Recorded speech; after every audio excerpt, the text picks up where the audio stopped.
Assalamualaikum warahmatullahi wabarakatuh. Pada kesempatan kali ini kami dari kelompok 1 dan 2 akan mempersembahkan video tentang akad mudhorobah. Penasaran? Mari simak videonya.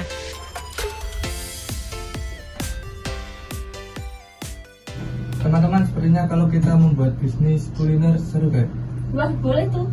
Setuju sih, tapi apa kita punya modal untuk memulai bisnis tersebut?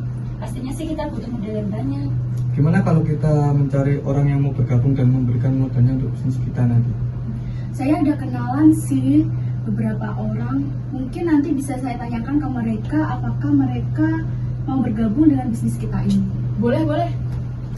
Di lain hari, Galuh bertemu dengan kenalannya untuk ditawari menjadi pemodal bisnis yang akan Galuh lakukan bersama teman-temannya.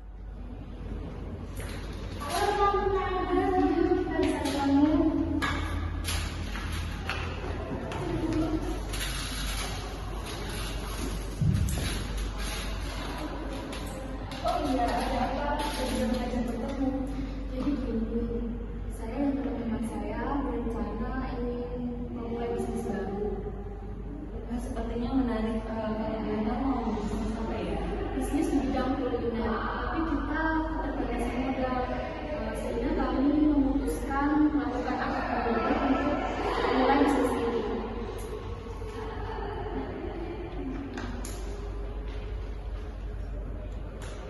Akan berubah seperti apa ya? Akad mudorobah itu merupakan salah satu bentuk kerjasama di sistem keuangan syariah di mana melibatkan dua pihak. Yang pertama itu sebagai pemodal atau sahibul mal, dan yang kedua itu sebagai pengelola atau mudorib. Wah, menarik ini. Sepertinya bisnis ini cocok dengan saya. Jadi kami membutuhkan modal yang cukup banyak untuk memulai bisnis ini.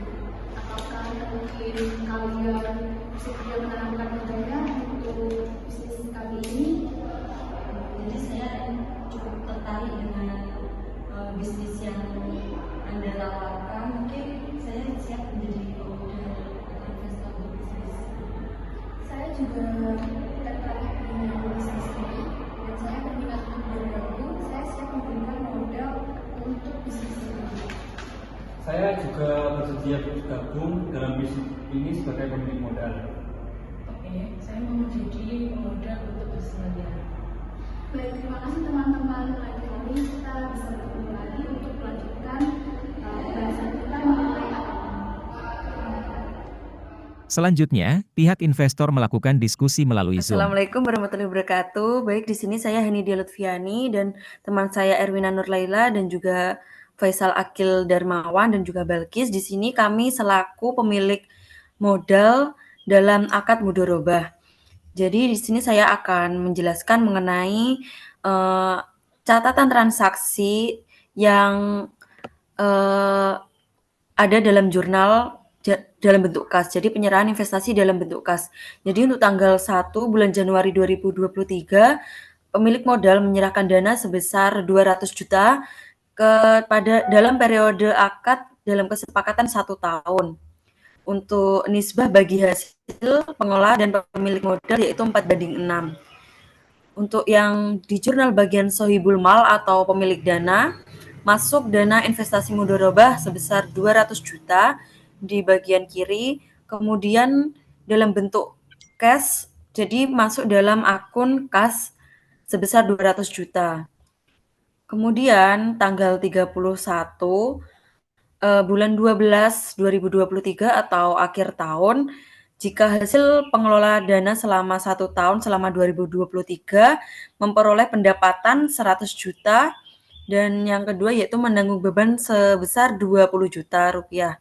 Jadi masuk ke dalam jurnal atau catatan transaksi pada akun mudorib atau pengelola dana, yaitu yang pertama kas piutang sebesar 100 juta atau di sebelah kanan pendapatan 100 juta, kemudian beban dicatat sebesar 20 juta, masuk dalam kas atau utang sebesar 20 juta. Kemudian pendapatan dicatat 400 juta rupiah dan bebannya 50 juta. Jadi kewajiban bayarnya yaitu 350 diperoleh dari 400 juta, dikurangi 50 juta. Kemudian pada tanggal 31 membagi laba sesuai nisbah yang telah disepakati, yaitu pengelola dana sebesar 40% dan pemilik modal 60% yang nantinya akan dibagi menjadi 4 oleh masing-masing pemodal atau sohibul mal.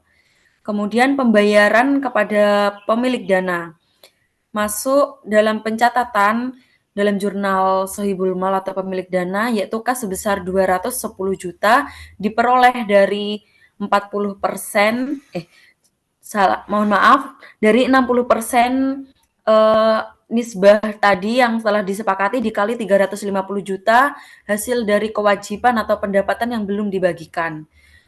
Jadi kemudian di jurnal mudorib atau pengelola dana dicatat pendapatan yang belum dibagikan atau kewajiban sebesar 350 juta di bagian kiri dan kemudian dicatat sebagai kas sebagian kanan sebesar 350 juta. Kemudian jika tidak dibagi langsung, maka kita sebagai sohibul mal juga harus mencatatnya sebagai berikut.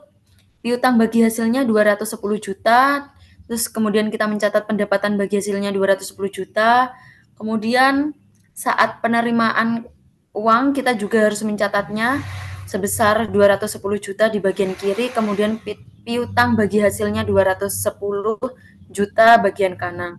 Jadi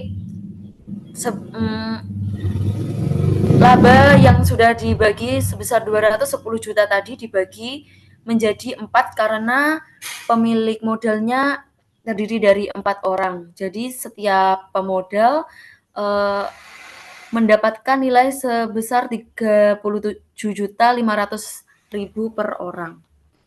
Sekian penjelasan untuk yang penyerahan dana investasi dalam bentuk kas. Kemudian untuk jurnal penutup bisa disampaikan oleh teman saya.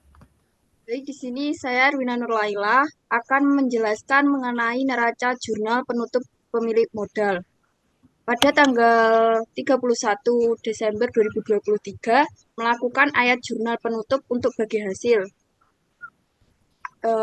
Sohibul mal pemilik modal investasi mudharabah masuk di pencatatan debit 200 juta dan penyisian kerugian sebesar 200 juta di sebelah kredit.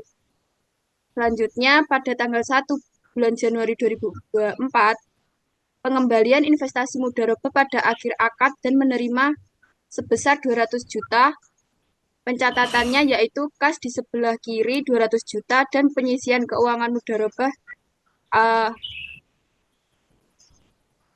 kas penyisian keuangan mudharabah di sebelah kiri 200 juta dan investasi mudharabah sebesar 200 juta di sebelah kredit. Sekian yang dapat saya sampaikan. Assalamualaikum warahmatullahi wabarakatuh. Hari selanjutnya, pemilik modal dan pengelola bertemu untuk memulai akad mudharabah dan memulai bisnis tersebut. Assalamualaikum semuanya.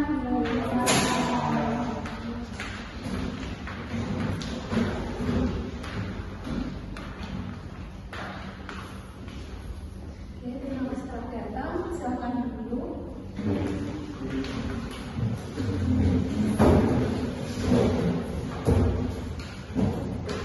Baik, di sini kita akan membahas mengenai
kita bisa menyepakati pembagian hasil 60-40% itu.